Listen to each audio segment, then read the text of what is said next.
Philly in the Big Game is brought to you by our friends at Spicer Brothers Construction, R&L Irrigation, the Leanne Wilkinson Group, and DePalma Dental.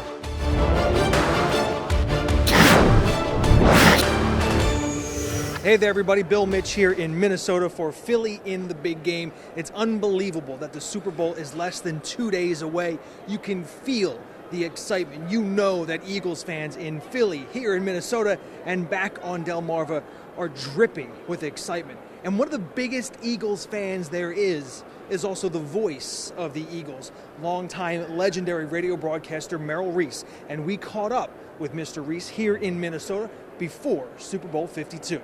Back on Monday night, media night, Merrill Reese was just taking it all in. As his voice boomed over the loudspeakers while Eagles highlights played, Reese strolled the floor, taking in the moment, recalling what media night was like before the Eagles' last Super Bowl. There were maybe 15 people at each spot. There were no message boards. There was no music, no show. It was this is much more commercial. The Super Bowl is the grandest stage of them all, and Merrill Reese will be behind the microphone Sunday night.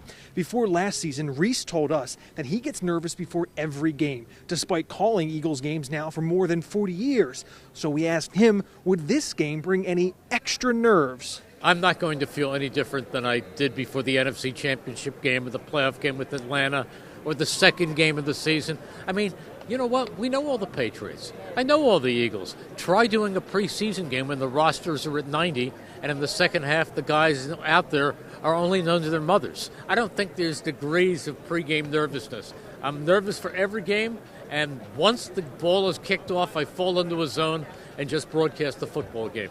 And what if? What if the Eagles win this game? What if the Eagles capture their first Lombardi trophy on Sunday? People ask me if I would write the ending, if I would have it scripted. The answer is no. The answer is I don't know what I would say, but I would follow my heart. I would I'm sure it would be joyful. I'm sure it would be celebratory.